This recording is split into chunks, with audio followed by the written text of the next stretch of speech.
Ça passe pas du côté du Real Madrid, la délocalisation du match entre Villarreal et le FC Barcelone. Donc ce match prévu en décembre prochain, match de Ligue 1, c'est pas match amical, devrait se jouer du côté de Miami. Et pour le Real Madrid, bien sûr, le Real va devoir cette saison se déplacer à Villarreal, un stade compliqué bien sûr, alors que le Barça jouera sur terrain neutre du côté de Miami. Et bien sûr, pour le Real Madrid, ça passe pas.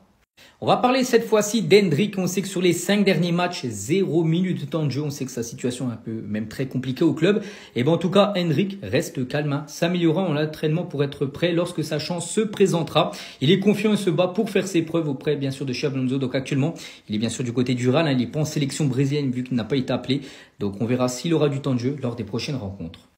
Concernant la Super Coupe d'Espagne où le Real Madrid est bien sûr qualifié, les gars, donc on connaît les deux demi-finales. Donc tout d'abord, il y aura un Barça Athletic Club, ça sera le mercredi 7 et concernant le Real Madrid, ça sera le derby contre l'Atlético Madrid. Ça sera le 8 janvier, ça sera un jeudi soir et bien sûr les deux équipes qui s'opposeront en finale s'affronteront le dimanche 11 janvier à 20h bien sûr en finale. Donc cette Super Coupe d'Espagne se joue du côté de Jeddah en Arabie Saoudite. Ils viennent de briser mon rêve. Je voulais aller voir la finale de la Coupe du Monde 2026 pour voir CR7 remporter la Coupe du Monde. Mais regardez le prix des places entre 2000 et 6300 euros. J'ai même pas ça sur le compte. Il y a même pas que la finale qui est chère. Tout est cher des phases de poule à la finale. Mais qui peut aller voir ça à part la famille des joueurs? On va même comparer avec la Coupe du Monde 2022. Mais il y a une inflation. C'est du x10 carrément sur presque toutes les places. Regardez. Catégorie 4, la pire des catégories. Tu vas voir le match, tu vois rien du tout. Bah, au Qatar pour aller voir un match de groupe catégorie 4, ça te coûtait 11 $. Voilà, c'est bien accessible à tout le monde. Maintenant, 100 $. Tu t'es pris un x10. Ensuite, pour les huitièmes de finale, 19 $, 220 $. Pour un quart de finale, 82 $. En dessous 100 $, 410 $. Pour voir une demi-finale, 137, toujours bien les prix. Là, toujours dans les 500 $. Là, je vous ai fait que la catégorie 4 où tu vois rien du tout. Mais si je pousse ma grosse tête, regardez, ça commence direct dans les 500 $, 800 $, mais t'es même pas en quart demi-finale. 1000 et quelques $. Mais non, mais c'est un truc de fou. En fait, le foot, c'est de base un sport populaire. C'est terminé. On peut pas aller là-bas, nous, sur tous les matchs aux États-Unis. Là-bas, tu bois à peine un verre d'eau, ça te coûte 8 $. Faut compter les billets d'avion, l'hôtel. En fait, tu veux aller voir juste un match de Coupe du Monde, ça coûte 10 000 $.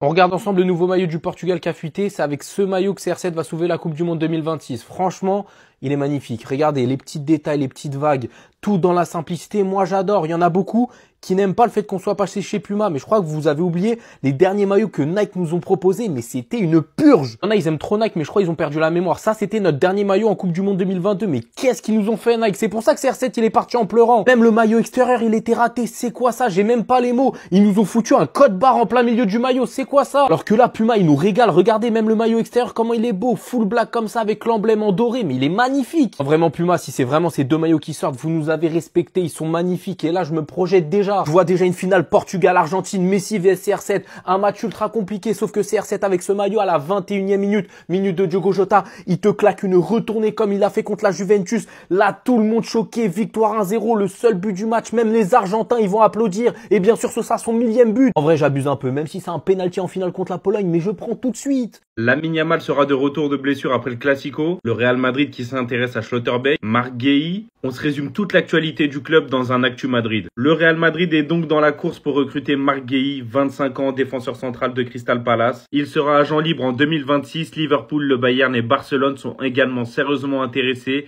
pour le joueur. Et comme je vous l'ai dit, sauf complication de dernière minute, Lamine Yamal sera prêt pour le Classico. Ça tombe bien, on est prêt. Et il y a un joueur qui t'attend, Alvaro Carreras, un joueur à qui t'avais pas réussi à faire la misère. Ensuite, on a le Real Madrid qui suit aussi Nico Schlotterbeck. Ça, c'est un défenseur central que je trouve tellement sous-coté. Un jeu balle au pied, c'est digne de Dean Huijsen. Et il est free agent en 2027. Le Real Madrid essaie de retomber sur ses pas après l'échec Saliba. Demain, nous aurons un match amical entre le Real Madrid et la Castilla. Xabi Alonso va donc affronter l'équipe d'Alvaro Arbeloa. Arda Güler est le joueur qui a créé le plus de chances dans le top 5 européen. Pas étonnant vu ce qu'il est en train de nous démontrer cette saison. Kylian Mbappé ne jouera peut-être pas avec l'équipe de France contre l'Azerbaïdjan vendredi. Johan Martinez est de retour à l'entraînement de l'équipe première aujourd'hui. Xabi Alonso et Alvaro Arbeloa avaient précédemment convenu d'un plan de récupération pour le joueur et il est désormais temps pour lui de revenir à l'entraînement avec l'équipe première. Je suis très content parce que celui-ci on l'avait monté très haut, malheureusement il s'est blessé, rupture des ligaments. Là j'ai envie de voir, on va t'attendre mon ami. C'est tout pour ce Actu Real Madrid, si tu veux rien louper autour du club, n'hésite pas à t'abonner. Achraf Hakimi a été accueilli comme il le fallait en sélection marocaine après sa 6e place au Ballon d'Or. Écoutez attentivement le magnifique discours du coach s'il vous plaît. 6e Ballon d'Or واحد يستاهل احسن من هادشي حسن حنا كاملين بحق الريكور في المغرب عمرو مغربي دار 6e في Je بالون vous دور explique après. هذا شنو ليكزومبل واخا هو هنا يا اي واحد هنا خصو يقول اشرف دار السيزيام انا ان شاء الله غندير السانكيام كاتريام تخوازيام ولا ان شاء الله الدوزيام ولا ان شاء الله دو البالون دور. Ça, je pense que vous avez compris. Hein. C'est pas compliqué. وترجعوا en force. Bravo. Voilà, félicitations. Pour ceux qui n'ont pas compris ce que le coach a dit en arabe, il a tout simplement félicité Achraf Hakimi tout en lui souhaitant l'obtention d'une meilleure place dans les années à venir. 4e place, 3e place, 2e place et pourquoi pas remporter le ballon d'or. Et il a aussi fait comprendre qu'Achraf Hakimi méritait plus que la 6e place et que ce dernier était un exemple. Et d'ailleurs, cette 6e place au ballon d'or est un record au Maroc. Et pendant ce temps, les amis au Brésil, Vinicius et Rodrigo ont retrouvé leur papy. Voilà, regardez-moi les dents de Vinicius. On voit la joie sur son visage. Ce qui est bien, c'est que cette fois-ci, ils ont tous été appelés, étant donné que lors de la précédente trêve, ils n'avaient pas été appelés. Les Barcelonais n'avaient pas trop aimé ça, étant donné que Rafinha, lui, il avait été appelé. C'est tout ça là qu'il avait épuisé. Alors ça va faire parler. C'est qui le meilleur joueur au monde actuellement selon Xavi Hernandez, l'ancien entraîneur du FC Barcelone? Voyons voir ça ensemble. ¿Futbolista te gusta más, Nico Williams o Anthony? Nico Williams o Rafinha? Rafinha o Julián Álvarez? Pause. Il y en a qui sont pas d'accord avec ça. Après, oui, je suis d'accord que Julián Álvarez avec l'Atlético de Madrid, c'est très fort. Et je pense que s'il avait été dans une équipe comme le FC Barcelone, il aurait été beaucoup plus fort que Rafinha. Et on parle du moment présent. Cet homme-là, c'est le meilleur buteur de la Ligue des Champions, je le rappelle. Au cas où, on enchaîne. Rafinha o Palmer? Simple. Rafinha o Salah? Rafinha et Mohamed Salah, ça se tape. Même si Mohamed Salah a beaucoup plus accompli que Rafinha. Mais sur cette saison-là, je suis d'accord avec lui. Je vais du côté de Rafinha aussi. Vitinha. Complicada. Ahí matado centrocampistas. Sí, mucha calidad. Voy a tirar para Vitinha, venga. Vitinha. Je le savais, c'est un milieu. Vitinha o Pedri, aquí ya. Oh. Pedri o Bellingham. Ouais. Pedri o Vinicius. Pedri o Dembélé. C'est un milieu. Pedri o Mbappé. Ah. Alors ça, il y en a beaucoup qui seront pas d'accord. Pedri plutôt que Kylian. Y a pas de souci, on continue. La Y por finale. último, Pedri o Lamine Yamal. Fallait s'y attendre, hein. Son joueur préféré cette saison, c'est Lamine Yamal.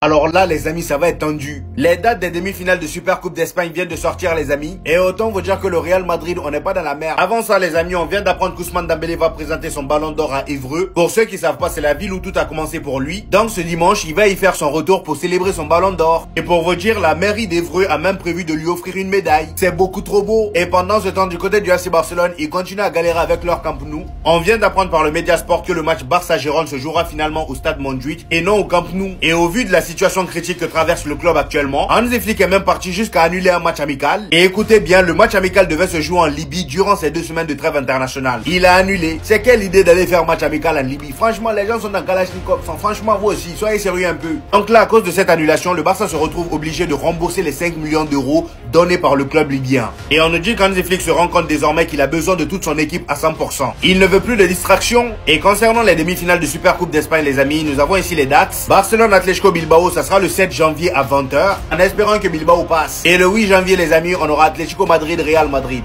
à 20h.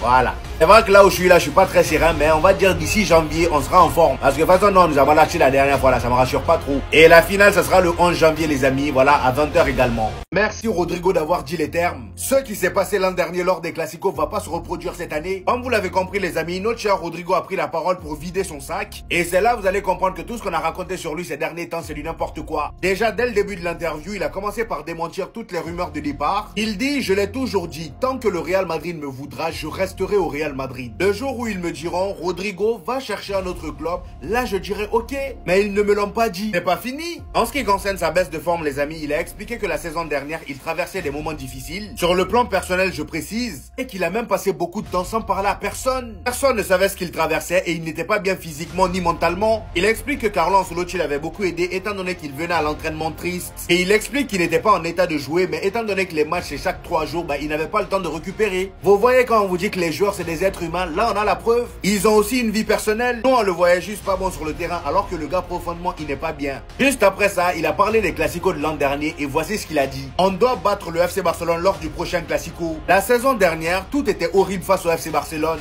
Cette fois-ci, nous serons au Santiago Bernabéu et nous allons montrer qui nous sommes réellement. On attend que ça mon cher Rodrigo, dis-leur. D'autant plus qu'en ce début de saison, on voit que le football a du mal à redémarrer. Vous voyez ce que je veux dire? On se fera un malin plaisir de les chicoter comme Séville. Mes frères barcelonais, il a encore temps de devenir madrilène. Venez à nous, en bon entendeur, salut. Attends. Le rêve de Marc Guéhi est de signer au Real Madrid. Mais Marc, frérot, moi aussi mon rêve c'est de signer au Real Madrid. Est-ce que j'en ai la capacité? Non, je n'ai pas la capacité de le faire. Mais toi, est-ce que tu as la capacité de jouer au Real Madrid? Mais bien sûr que oui, garçon. Vous attendiez à quoi dans tous les cas? Les gars, c'est vrai, de base, on était intéressé par Saliba. Saliba qui a décidé de prolonger dans le club, qui remporte 0 trophée. C'est son choix, il n'y a pas de souci, tranquille. Je respecte les joueurs comme ça, hein, qui sont attachés à leur club. Ibrahima Konaté, ça va se compliquer. C'est vrai qu'il sera libre l'année prochaine, mais les performances n'ont pas rassuré, à mon avis, les dirigeants du Real Madrid. Même si c'est un choix qui aurait été beaucoup mieux, parce que dans tous les cas, c'est un Français. Et Konaté, on sait très bien que le Real Madrid, ça doit être un Graal pour lui. Mais je te cache pas que avoir un Marc Guéhi au sein du Real Madrid, bah ça fait plaisir. International anglais, agressif, c'est un véritable numéro 4. Et en plus, il est parfaitement compatible avec un joueur comme Essen, qui fait beaucoup de couverture. Et aussi un point assez sous-coté, il est pas trop nul en termes de relance. Voilà. Donc dites-moi ce que vous en pensez, mais sinon en vrai, ça va toi? Moi en tout cas, alhamdoulilah. T'as des gens, ils sont fous de voir CR7 présent dans tous les classements. Regardez en vitesse, même en passe D, mais CR7, il a sa place partout. On commence par le top 5 vitesse, là, il n'y a aucun débat. Je vous mets en photo les 3 joueurs enregistrés les plus rapides. On retrouve Mbappé, CR7 et Robben, tous aux alentours de 38 km/h. D'ailleurs, Robben, même pas représenté là-haut. Ensuite, top 5 des meilleurs tireurs de coups francs. En fait, quand t'arrives à marquer un coup franc comme ça, est-ce que j'ai besoin de parler? Je pense que CR7, si on l'avait autorisé à tirer un coup franc en dehors du stade, il l'aurait marqué. Parce que Messi, moi, j'ai jamais vu tirer un coup franc d'aussi loin. Maradona, j'ai jamais vu une vidéo de lui marquer un coup franc. Alors, des vidéos où il dribble toute une équipe, ça oui. Tirer un coup franc, non. Et après, Juninho, je pense qu'on est tous d'accord, c'est le meilleur tireur de coup franc all-time. Il tirait des coups francs aussi loin que CR7 et avec des trajectoires illisibles, c'était du n'importe quoi. Ensuite, top 5 des meilleurs dribbleurs. Mais bien sûr qu'il a sa place. Déjà, avec tout le respect que j'ai pour Ronaldinho, ils ont que 5 ans d'écart avec CR7, mais ça fait 15 ans il a arrêté sa carrière. Donc rien qu'en termes de dribble réussi, sur toute la carrière de CR7, je suis sûr qu'il l'a dépassé en nombre de dribbles réussis. Et je suis aussi d'accord avec la vidéo de Noah Lunti qui a analysé les dribbles de CR7 à l'époque où il était à United et il l'a dit, jamais il a vu Eden Hazard réaliser des dribbles aussi techniques que cela. Donc après, ceux qui n'aiment pas CR7, ils vont dire ouais mais il était chaud en dribble que pendant 1 an, 2 ans. Et ben Eden Hazard, il a eu toute sa carrière pour réaliser ce genre de dribble. On l'a jamais vu faire. Et on finit par les passes décisives. Alors oui, il est pas meilleur que Messi, Messi c'est le meilleur dans ce domaine. Il est pas meilleur que De Bruyne aussi. Mais faut arrêter de croire que CR7 il a 10 passes D dans sa carrière. CR7, je crois, il en est à plus de 250. Je suis sûr, il se rapproche des 300. Je suis sûr, il a plus de passes D que Modric. Donc faut arrêter de le négliger là-dedans. Il a totalement sa place et c'est normal. C'est le joueur le plus complet de l'histoire du foot. Compte officiel du FC Séville, en bio, 4-1.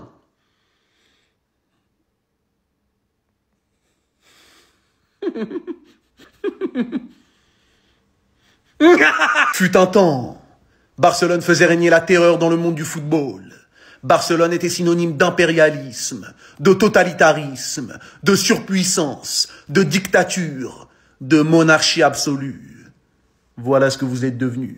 Après vous êtes fait torcher par un club du ventre mou de Liga, vous vous faites afficher sur leur compte Twitter.